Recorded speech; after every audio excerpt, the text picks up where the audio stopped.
Bem-vindos a mais um Pirilampo. Estamos de volta com a nossa primeira série e também a de maior sucesso, Artes no Enem.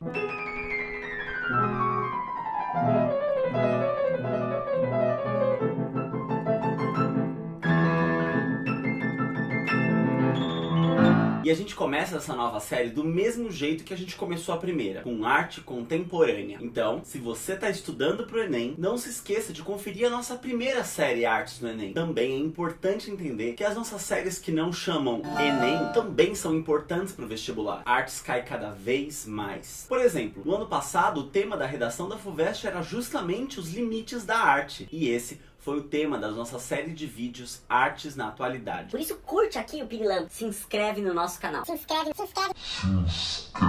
Quando a gente fala de arte contemporânea, a gente fala de toda forma de arte que vem sendo produzida desde o final da Segunda Guerra Mundial até os dias de hoje. E por isso é tipo assim, muita coisa. Então, a gente vai falar hoje de um fenômeno da arte contemporânea que sempre cai nos vestibulares. Daí você tá lá de boa, fazendo o seu vestibular, e de repente aparece uma expressão em inglês que eu nunca vi na vida, tipo ready-made. Calma, é bem mais simples do que parece. A expressão em inglês ready-made pode ser traduzida como já estava pronto. Ou seja, é uma obra de arte em que o artista pega um objeto que já estava feito, que não foi construído por ele e que não foi feito para ser obra de arte, e ele coloca ele num outro lugar, desloca esse objeto, dá a ele o status de obra de arte. Tipo assim, eu pego esse clipe daqui e coloco lá no museu e digo, isso é uma obra de arte, pronto, virou obra de arte? Mais ou menos isso. Você já deve ter ouvido falar na famosa obra A Fonte, do Marcel Duchamp. Ainda no tempo do modernismo, das vanguardas, em 1917, antes do período que a gente chama de arte contemporânea, esse artista, que já era muito famoso pelas suas pinturas que davam a sensação de movimento, propôs a exposição de um mictório. Na época, as pessoas achavam que isso não passava de uma provocação.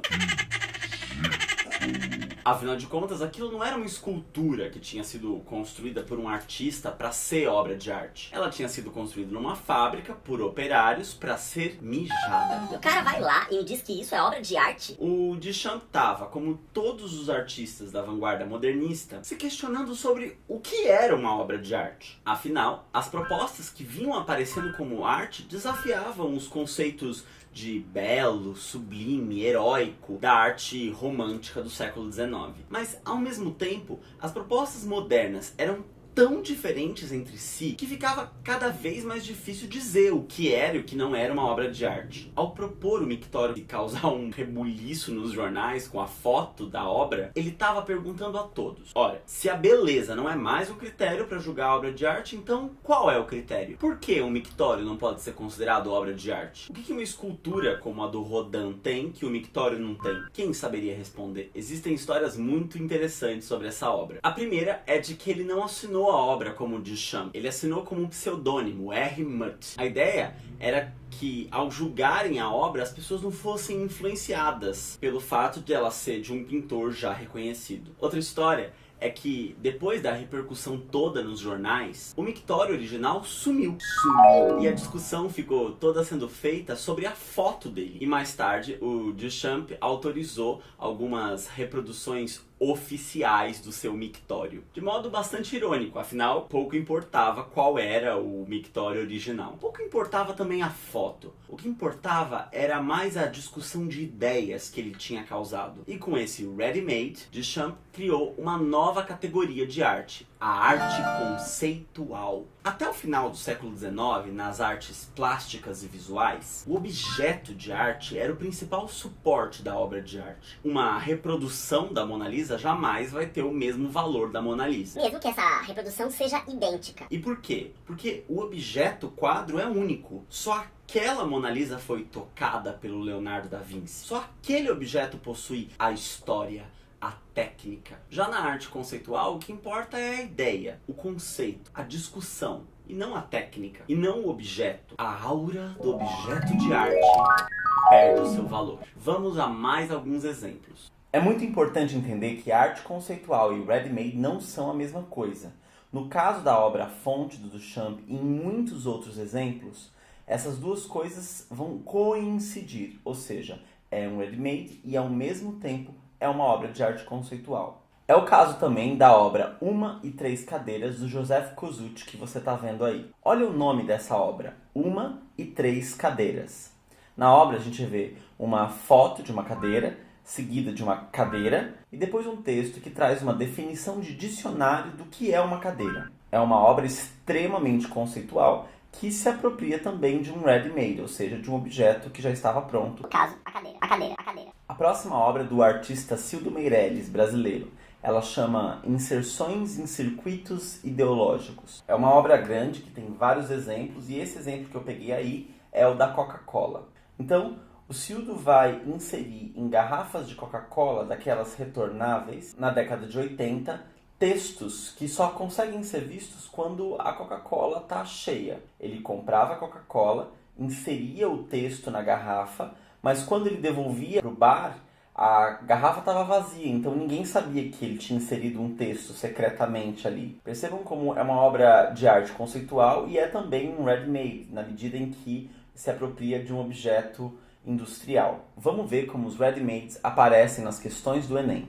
Então, nessa primeira questão, você tem dois textos. O primeiro é uma fotografia de uma obra do Marcel Duchamp. A questão diz assim: relacionando o texto e a imagem da obra, entende-se que o artista Marcel Duchamp, ao criar os ready-mades, inaugurou um modo de fazer arte que consiste em... E daí essa questão é muito capciosa, porque é uma questão que dá margem para muitas interpretações. A A diz assim: designar ao artista de vanguarda a tarefa de ser o artífice da arte do século XX. A palavra artífice significa artesão, que é o contrário do que um artista conceitual é. Então essa está errada.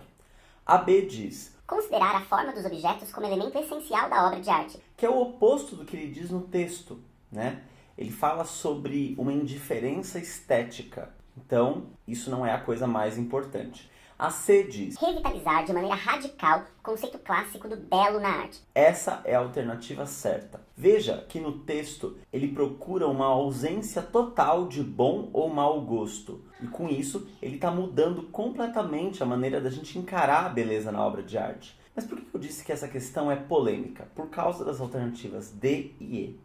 A D diz o seguinte: criticar os princípios que determinam o que é uma obra de arte. Veja, essa alternativa ela não está errada. Isso realmente acontece no caso dos ready-mades. O problema é que a questão diz: inaugurou um modo de fazer arte. E o modo de fazer não está na crítica dos princípios que determinam o que é uma obra de arte. Isso é uma consequência. Então, a alternativa D está errada. E a alternativa E é mais complexa ainda, porque ela diz: atribuir aos objetos industriais o status de obra de arte. Essa questão está certa. O que dá pra gente pensar é que quando a alternativa diz relacionando o texto e a imagem, no texto ele fala sobre look, sobre aparência, sobre bom e mau gosto. Ou seja, ele não fala sobre objetos industriais. Ele fala sobre a questão da beleza, a questão do belo. Então, neste caso, por uma questão de interpretação de texto, você pode dizer que a alternativa C está correta, porque é disso que o texto está falando, mas a alternativa E também não estaria errada. Nessa outra questão, a gente tem a mesma estrutura. Um texto, que é uma imagem, e outro texto que fala sobre a obra. O texto diz assim: no verão de 54, o artista Rauschenberg criou o termo combine para se referir às suas novas obras que possuíam aspectos tanto da pintura como da escultura. Em 58, a obra Cama foi selecionada para ser incluída em uma exposição de jovens artistas americanos e italianos no Festival de Dois Mundos em Spoleto, na Itália. Os responsáveis pelo festival, entretanto, se recusaram a expor a obra e a removeram para um depósito.